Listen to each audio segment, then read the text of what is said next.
Welcome back to the graveyard, everybody. My name is Mads, and today's video is kind of going to be a continuation of the last video that I put up on my channel. If you remember, I was discussing the fact that winter has really taken its toll on me physically. And as a result, I'm not uploading as much content because it's difficult for me to do both audio and visual sometimes. Today's a good day, so you get a little bit of both. But it's easier for me to just mic up, because I have mics all over my house, content creators, right? Than it is for me to get this whole setup with the lights and everything going.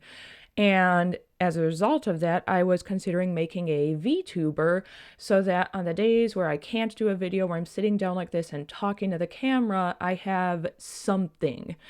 And it only occurred to me today, that's content. I mean, the process of making the VTuber is content because it's something that more and more people are doing these days for privacy reasons, or that they're also chronically ill, or a million and one reasons people make a VTuber. And I'm an artist, so it's something I enjoy doing. It's something relevant to the channel because it's how I'm going to present myself on here. So I was like, what the hell? Why don't I go ahead and just show you my process of how I'm going to go about making this thing? Couple quick things. One, I'm not going to be rigging it myself. I've looked into how to do it. I have a pretty good grasp on how people rig these things, but because I'm by no means an expert and I don't want to fill my computer with a bunch of software I'm not going to know how to use and everything, I'd rather just outsource that part. So there's not going to be any rigging. It's going to just be my process of how I'm putting it together, the process of creating the character itself. And the other thing I want to make very, very clear at the beginning of this video is I have no idea what I'm doing. Please, please, for the love of everything in the universe, do not take this as a tutorial. It is not a tutorial. I am stumbling in the dark. This is going to be more of a first attempt than anything. You're kind of just coming along on the journey with me. So don't expect to learn anything from this video or videos. I'm not sure how long it'll take me. It's probably going to take a few days for me to put this together. Now, the first step is going to be, what do I want the VTuber to look like? Because I had thought of just basically making an illustration of myself, but I'm like, well, if it's going to become kind of like the face of the channel when I'm not around, it's almost like this counterpart of me already. So why don't I just turn it into a character instead? Make it something totally separate from me that just happens to share a voice, you know? So I'm taking into consideration when designing the character different elements of who I am as a person and what I've put on my channel in the past. I've done things like witchcraft, occult, paganism, stuff like that. I've done a little bit of video games because I do love playing video games. I've done art. There's obviously a decent amount of goth content on here, so I want to try to put all of that into a character. I do have a character that is my own that is called Lorna. I'll put her up on the screen so you can get a good idea of what she looks like. I do love her, but she is going to be part of a series eventually that I've been currently working on. So I don't want that to become confusing. Otherwise, I would just use her because she looks pretty awesome. And I think that her design's simplistic enough that it could work for a VTuber. And speaking of simplistic design, that's something else. As an artist, I am going to have to really take into consideration is the fact that I like putting a lot of heavy detail in my pieces. I like to put a lot of cool textures and stuff. You can do that with VTubers, but you do need to exercise a little bit of restraint with that because I don't want anything to be near impossible for my rigger to rig. And when it is moving with me, I don't want anything to be static that's not supposed to be static. I don't want anything moving around too much that's not supposed to be moving as much. So I really have to consider that stuff. So the first thing I'm going to do before anything else is I'm looking on VTuber websites where they actually have free models. And I'm doing that because you can't just draw a picture for a VTuber and then send it to a rigger. It's not going to work. So here I am on a website called Booth. It's an excellent resource if you're trying to look for VTuber models and their Photoshop file. You don't have to necessarily have an illustration or a sketch already made when you're at this stage, but you want to have some idea of some of the elements you're incorporating. Is it a half body? Is it a full body? Are the hands ever going to be visible? Does the hair move? Do the eyes blink? Does it have a hat or ears, like cat ears or fox ears or anything like that? All right, so that model didn't open quite the way I was hoping it would, but you can at least get an idea of what I'm trying to do with it. This is the model's file. This is what comes up when I put it in Clip Studio Paint, which looks like absolute mayhem right now. You're probably looking at this going, what in the hell?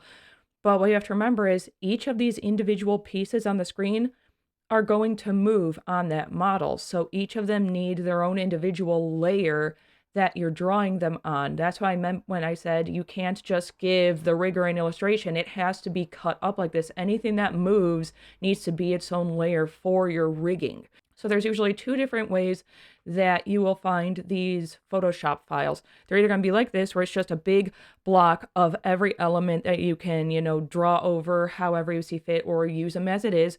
Or the other way you tend to get it is this.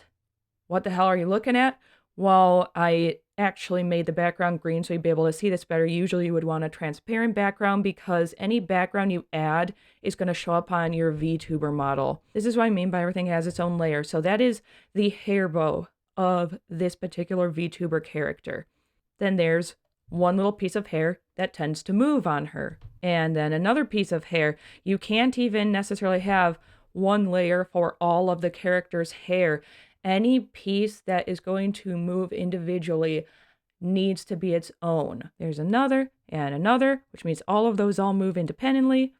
Oh, so many layers just for one thing. I have seen some people who, in an effort to make this process easier on themselves, have individual folders for each chunk. It's like left eye, and then all the layers, right eye, all the layers, and so on and so forth. I'm probably going to try to do something like that, although I'm always ambitious about what kind of layers I'm going to have, and then I never follow it through, so we'll see. But yeah, I think you can get a pretty good idea of how this works now. I think I'm probably going to be following this little orange model more than I'm following the shark one, apart from the hat itself. And I'll use the bow as my guide for the hat on this one because I like the fact that these are already organized on individual layers. What I'm planning on doing is opening a single layer of this model at a time and using it as a guide. I think that's the easiest way that I can go about this process. All right, I only just woke up today, but I was so jazzed to show you guys the progress I've made. It's been a process. I'm actually on about day 5 right now of making my VTuber model. But so far, this is where we are. This is officially becoming one of my favorite things that I've ever drawn. It's so cool looking. It's so ethereal. I'm kind of trying to come up with a name and a background story for this character already, since VTubers tend to have a backstory since they're supposed to be characters representing your channel. And I was trying to make it look like this character was basically born in space. Like they're from not even just another planet or another world. Like they are space personified, kind of. The thing that took the most days so far is the hair, because as soon as I started going into the sketch for this idea, I was like, I want the hair to be made of planets and like Milky Way and stuff. And oh my god, I went through so many trial and error processes where it was totally rendered and I was just like, this looks terrible by the end of it. But right now I am beyond pleased with this. It's so cool looking. Now I am for sure making like the neck and some of the outfit today. What I'm not 100% certain on yet is if this is going to be full or half body. I did have a potential concept where this character is in a wheelchair, like I am most of the time, but I don't know how often my channel and the things that I discuss on here would require a character with a full body model. So I think it's just going to be head, neck, and the top of the torso for this character. I don't foresee a need for anything else. I might make some forearms and hands for emoting and stuff, but I don't think it's gonna, really go beyond that. But yeah, on day 5, this is where we're at right now. It's so cool looking, and I can't wait to show you the fully finished product. About 3 or so days have passed since I last updated this video, and as I'm sure you can see, quite a few changes have been made. Hopefully for the better in your opinion, because I am still absolutely loving this. I honestly think this is one of my favorite things that I've ever drawn in my entire life. And I think it's because when you're an artist, you are ultimately drawing for other people a lot of the times. I mean, you're trying to bring people to your social media or your market or wherever you're selling your art or hosting it. So you're so concerned with, well, what are they going to like? What is going to draw them in? And even though you like what you're painting, you like whatever you're working on, it doesn't feel like it's 100% for you. This is one of the only times I have drawn something that is just for me.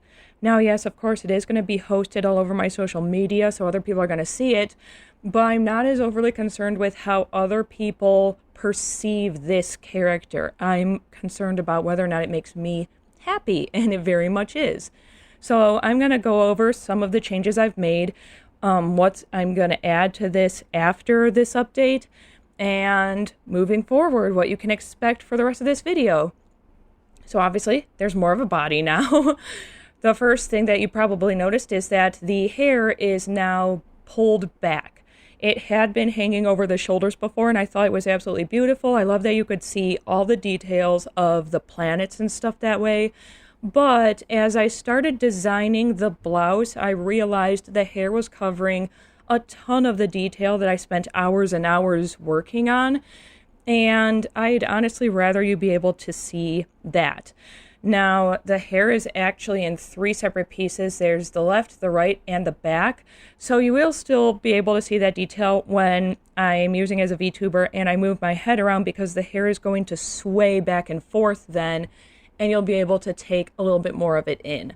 But when they're just sitting there static like this, I want all of this to be visible. It took a couple tries coming up with a blouse design. I wasn't sure about the style. I thought I wanted to go with something that looked like the Renaissance era if it were pulled into now.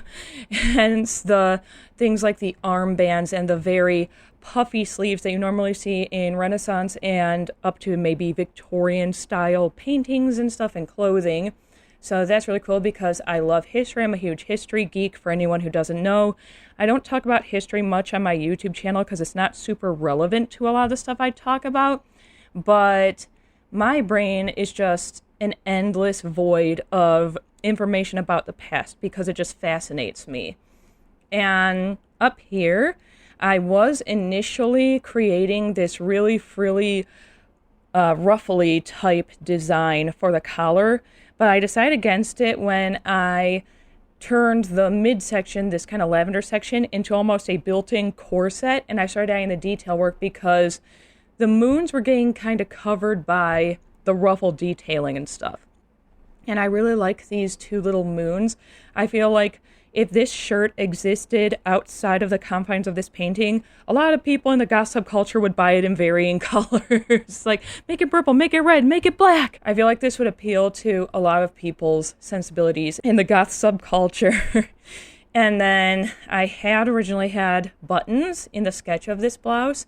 I've substituted in star-shaped buttons instead because, if you remember, this character is basically supposed to be space personified in a way, so it seemed like a cute idea.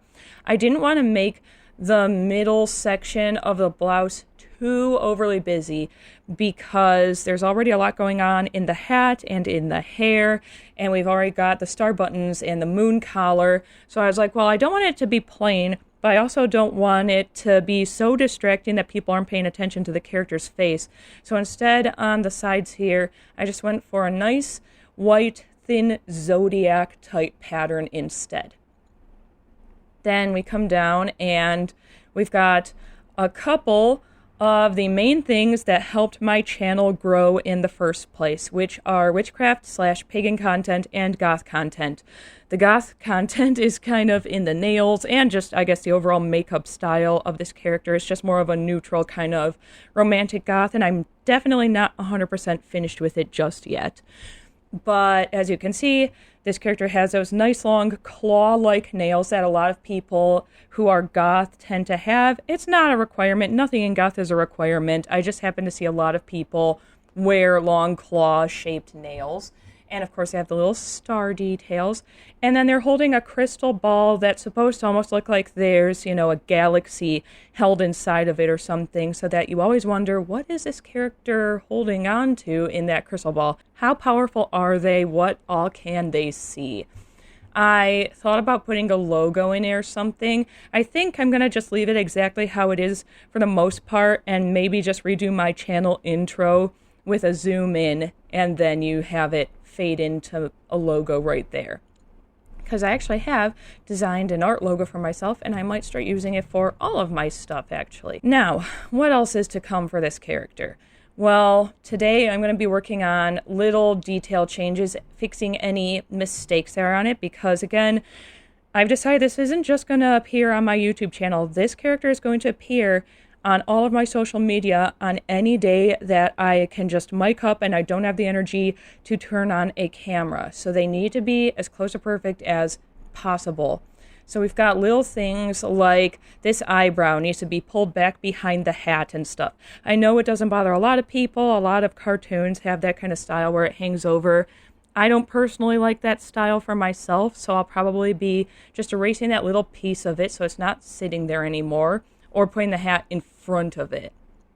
And then we have just little subtle things like the stars on the cheeks are not perfectly symmetrical. Again, I know some people probably wouldn't be bothered by that, but I'm the one who has to sit here and edit videos of this character for hours on end every time I record with it, so I want to be perfectly happy. I kind of like where they are on the left cheek more, so I'm probably just going to pull it over and down just a tiny bit. Other than that, I'm pretty happy with the face. I'm just debating putting some eyeshadow on them, maybe.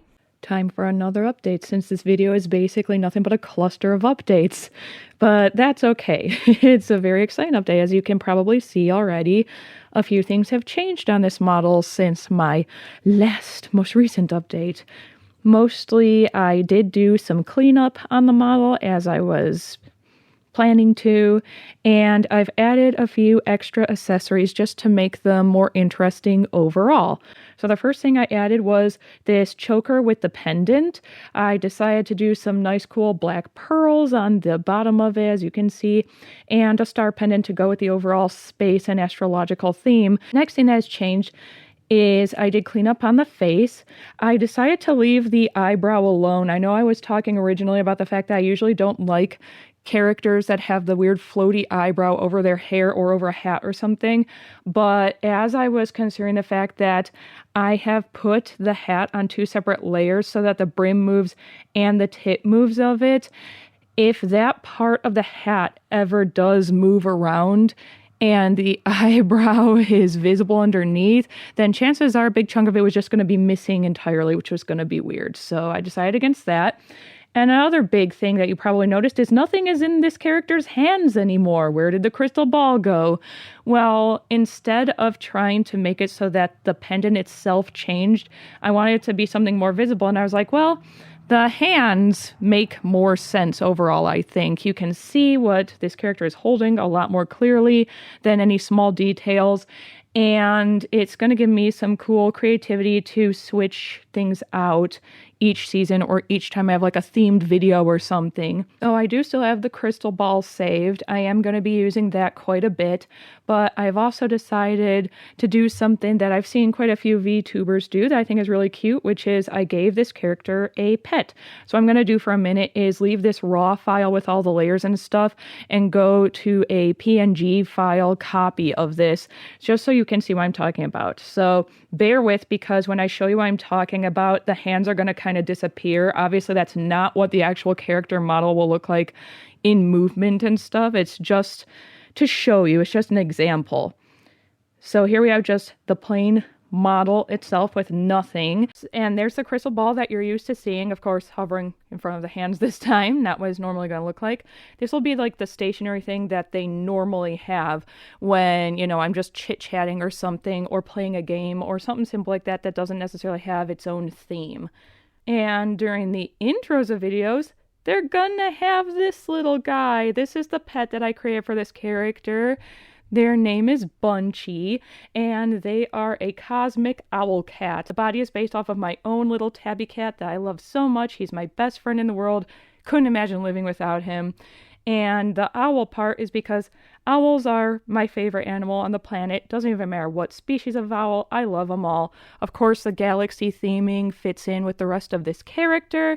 And I just think it's going to be really cute every so often when we're just having a chill moment, or like I said, the intros of videos, that they just get to have a cute little pet sitting there. So yay for Bunchy. I hope everyone likes them. I wanted to give them a similar color palette to the character, but I didn't want it to match exactly because they were going to get consumed. So I gave it a pinkier hue than this character has. And I keep referring to them as a character because unfortunately, I still haven't come up with a name for them yet, and I feel really bad because I love this character so much, but I think that's why I'm struggling so much to give them a name, because I want the name to be as perfect as the character, and I'm going to be stuck with it. Like, once I name the character, that's what the character is going to be called. I can't just backpedal if I decide I don't like it anymore one day.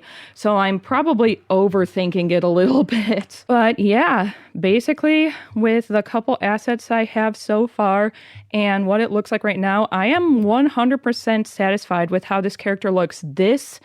What it looks like right now is exactly what I'm going to be submitting to the riggers.